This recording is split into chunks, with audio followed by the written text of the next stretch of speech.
I never planned to become someone who crosses lines they can't uncross. But the night I found my son in that basement, lines stopped meaning much to me. My name is Ryan Callahan. I drive long-haul freight across the prairies, Saskatchewan to Alberta and back, sometimes dipping down into Manitoba when the contract calls for it.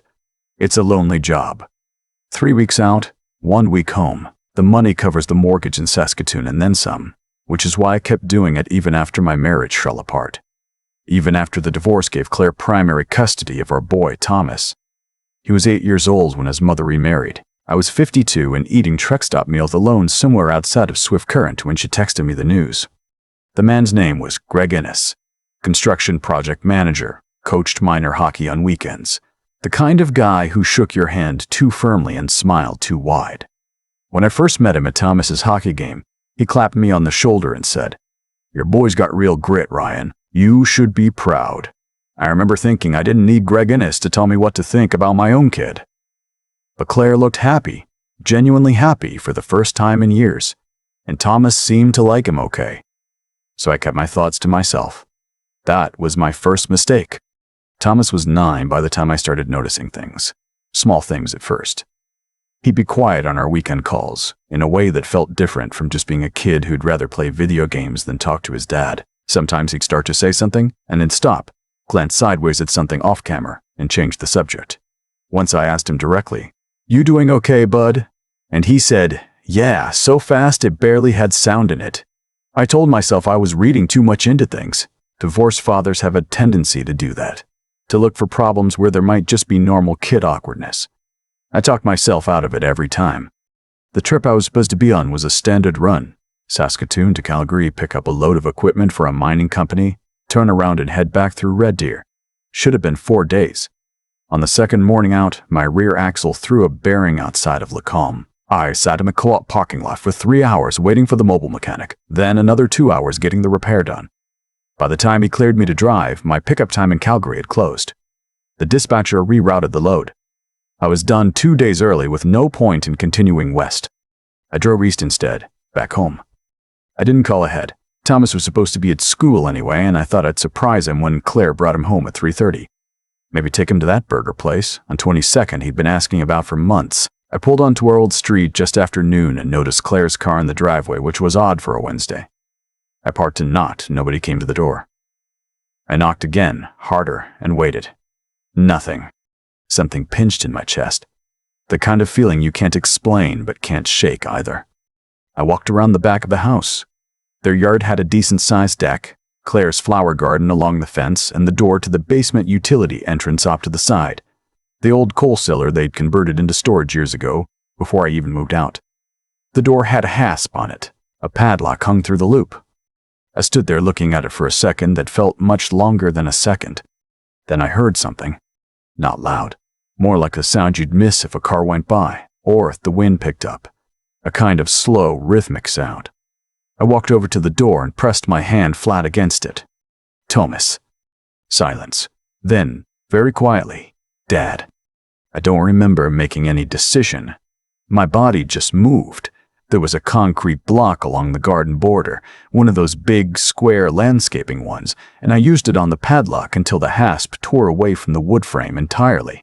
The door swung open and the smell came out first. Musty. Clothes. Something sour underneath. Thomas was sitting on the floor in the corner, knees pulled up, back against the cold concrete wall. The basement had a single small window near the ceiling, the kind painted shut with decades of old paint, letting in about as much light as a cloudy afternoon felt like, which is to say, almost none. He had a fleece blanket around his shoulders.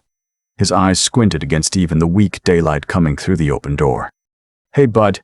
My voice came out steadier than I felt. "Dad." He said it again like he was confirming something to himself. I crouched down to his level. His lips were chapped. There was an empty plastic cup near his feet and a granola bar wrapper. "How long have you been in here?" He had to think about it. Or maybe he was deciding whether to answer. Since Saturday night. It was Wednesday afternoon. I picked him up, which he's a little old for at 9, but didn't resist, and I carried him into the house through the back door. Claire was in the kitchen. She turned from the counter with a coffee mug in her hand, and the color went out of her face so completely it was like watching something drain. Ryan. Don't. I sat Thomas down gently at the kitchen table. Get him some water, now. She did, hands unsteady, and Thomas drank it fast. He held the glass with both hands like he was worried it would disappear. Greg came down the stairs in joggers and a fleece, looking like he'd just woken up from a nap. He stopped on the bottom step when he saw me. You're not supposed to be here until Friday, he said. Yeah. I looked at him carefully. Plans changed. Whatever she told you. He gestured vaguely toward Thomas, a dismissive little wave of his hand. He was being dangerous. He broke a window in the garage. Kid needs to understand that actions have consequences, and if his father won't enforce that, someone has to. I watched him say all of this. The ease of it. The way he framed it, like I was the problem he was managing. Call 911, I told Claire. She didn't move. Claire. I said her name once, quiet, and something in my voice made her reach for her phone. She dialed. She put it on the counter on speaker. While the operator picked up, I kept my eyes on Greg and he kept his on me, and Thomas sat between us drinking his second glass of water. The RCMP took 22 minutes. The paramedics arrived 3 minutes after that. They took Thomas in the ambulance to Royal University Hospital. Dehydration, mild hypothermia because it had been a cold snap that week, and what the attending physician carefully called indicators consistent with repeated confinement. That phrase, repeated, not a one-time thing, the doctor said it quietly, and I felt it land in my chest like a stone. Thomas stayed overnight for observation. I sat beside his bed and held his hand while he slept, and tried not to think about how many times I'd talked myself out of what I'd been noticing. How many times I'd told myself I was being a difficult ex-husband. I called my sister Janet that night from the hospital waiting room. She was the calm one in the family. Retired from the Regina Police Service after 26 years. She listened to everything I said without interrupting, which meant she understood it was serious. Document everything, she said. Every mark, every conversation, every date you can remember. Write it down tonight while it's fresh. Then she said, the system will take it from here, Ryan. I believed her. I wanted to believe her. The Crown Attorney's office was efficient, I'll give them that. Within 10 days, Greg was charged. Child confinement, criminal negligence, failure to provide the necessaries of life. Good charges. Real charges. The detective on the file, a woman named Constable Friesen, told me directly. We have the physical evidence, we have Thomas's statement, and we have a prior complaint from a teacher at his school that CPS had on file. This case is solid. Greg's bail hearing was on a Tuesday. His lawyer, sharp suit, very organized, argued he was a first-time offender, a homeowner, a community volunteer with deep ties to Saskatoon. No flight risk. Model citizen. The judge set bail at $80,000. Greg's parents drove from Moose Jaw that same afternoon and posted it. By 4 o'clock, he was out. I sat in the courthouse parking lot on Circle Drive and watched his mother hug him on the front steps. He was laughing at something she said. Laughing. My son had spent 96 hours in a concrete room in November, and this man was standing in the afternoon sun laughing with his mother. I drove to the hospital. Thomas was awake, eating a bowl of soup. He looked better. He asked me if Greg was coming back. I told him no. He nodded slowly, the way kids do when they're not entirely sure they believe something but they want to. I recognized that look. I'd been wearing it for 2 weeks. The trial was set for 7 months out. The Crown Attorney explained the timeline. Disclosure, pre-trial motions, scheduling. It was a process, she said. It takes time. Meanwhile, Greg was back in his house. Claire had moved to her sister's with Thomas at least, and he was apparently back coaching minor hockey. Someone on Thomas's team spotted him at an arena in Warman and told another parent who told Claire, who told me. I started having the same dream every night. I'd be driving the rig on the number 1, somewhere between Regina and Swift Current, and I'd see a light in a field and know, the way you know things in dreams, that Thomas was out there in the dark. And I couldn't pull over, couldn't slow down. The highway just kept going. I'd wake up at 3 in the morning with my fists clenched. About 3 weeks after the bail hearing, I found Greg's Instagram. He'd set it to private, but one of his hockey accounts was still public. He posted a photo of himself at the rink, arm around a kid from the team, captioned something about getting back to what matters. The comments were full of people who had no idea. Parents who thought he was a great mentor. People calling him a stand-up guy. I want to be honest about what happened next because I've thought about it every day since. I spent a week watching his schedule. Not planning anything, I told myself. Just watching. He was back to his regular routines. Morning coffee at a Tim Hortons on 8th Street, gym by 7:30, job site in the afternoon. He drove a dark blue F-150. On Friday evenings, he went to his buddy's place in Stonebridge, stayed until around 10, then drove home alone. I borrowed a truck from my buddy Cal. He owns a landscaping company, uses a white cargo truck for equipment. I told him I needed to move some things from storage. He didn't ask anything else. I waited in the parking lot of Greg's friend's building in Stonebridge. He came out at 10:45, keys in hand, not paying attention to anything. Alone. The parking lot was quiet and badly lit, the kind of lighting that's everywhere in new suburban developments, technically there but practically useless. I called out his name. He stopped, saw me. His posture changed immediately. You need to leave. There's a no-contact order. That protects Thomas and Claire, not you. We need to talk. I've got nothing to say to you. My lawyer. I know what your lawyer told you. I stepped closer. I want to know what it felt like when you put him in there. What went through your mind? Greg's jaw tightened. It was discipline. Cold storage rooms aren't dangerous. He had a blanket. He was in there for 4 days, Greg. I lost track of time. Things got busy. He said it like he was explaining why he forgot to return a call. Then, after a pause, my father did the same to me. Twice, I turned out fine. There it was, the thing that made the whole structure make sense and made it worse at the same time. I had the taser in my jacket pocket. I want to explain that, not justify it, but explain it. I'd carried it legally for years on long hauls for the stretches of highway where you park overnight and there's nothing around for 60 kilometers. I hadn't planned what I did next. Or if I had, I hadn't admitted it to myself. When Greg reached for his phone, I stepped forward and used the taser. He went down on the asphalt. The next 20 minutes were methodical and calm in a way that still unnerves me when I think about it. I got him into the truck. Zip ties, duct tape. I drove to a storage facility on the east side of the city where Cal's company rented a unit, a proper metal enclosure about the size of a large garage. I'd been there before for work. I knew the layout. I knew there were no cameras on the north row. I'd left things inside earlier that week. A bucket, a case of water, a box of granola bars, 2 wool blankets because I wasn't going to replicate what he'd done to Thomas, not exactly. Thomas had 1 thin fleece and nothing else.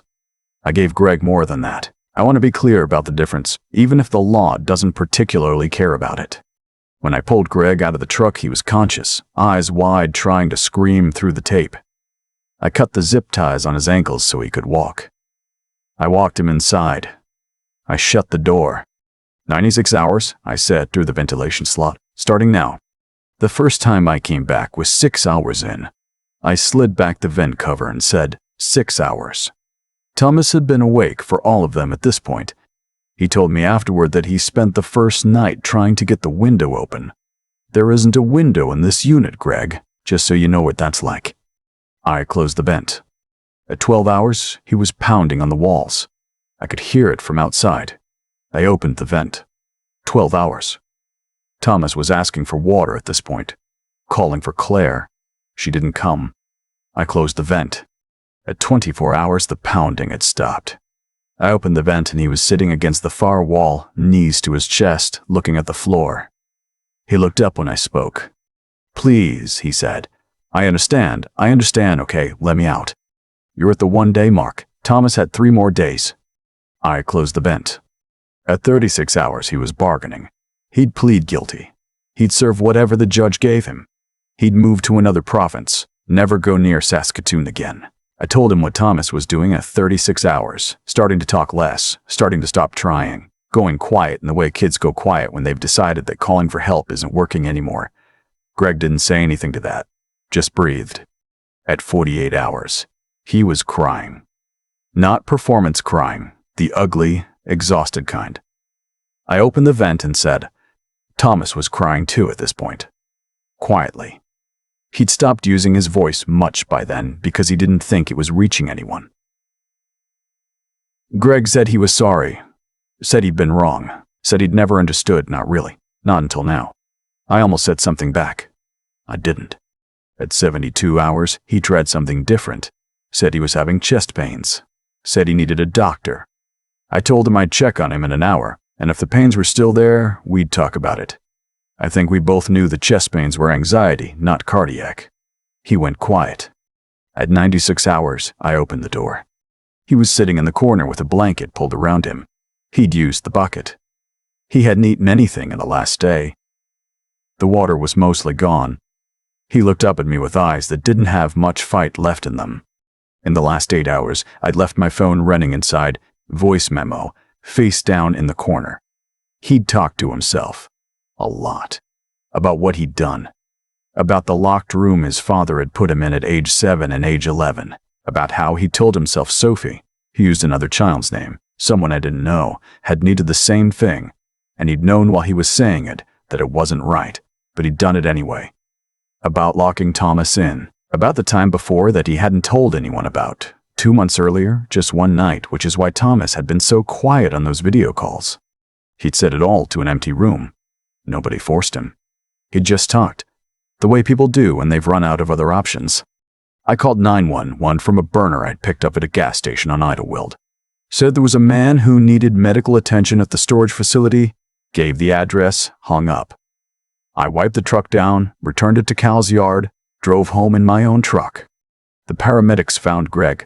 The RCMP found Greg, and when Constable Friesen's team processed the scene, they found my phone. I hadn't left it by accident. The Crown Attorney called me into her office 2 weeks later. She played me the recording. She explained that in Saskatchewan, one-party consent applies to recordings, meaning if one person in the space is aware of the recording, it's generally admissible. Greg had been alone. The argument about whether this constituted an illegal recording was complicated by the fact that the space was mine to access. The recording device was mine, and Greg had not been coerced into speaking. His lawyer tried to argue duress. The Crown pointed out that nobody had told Greg to confess. He'd done it on his own. It was, as she put it carefully, a complicated file. Greg withdrew his not guilty plea the following month. He pled guilty to 3 counts: child confinement, criminal negligence causing bodily harm, and breach of duty of a person in charge of a child. The judge sentenced him to 6 years in a federal institution. No conditional sentence, no house arrest, 6 years. I sat in the gallery when the sentence was read. Claire was 2 rows ahead of me. She'd been in counseling since September. She'd turned down Greg's calls from the time he was arrested, every single one. After the verdict, she found me in the hallway outside the courtroom. She didn't say much. She said she was sorry. I said I knew. We stood there for a moment and then went our separate ways, which is probably how it should be.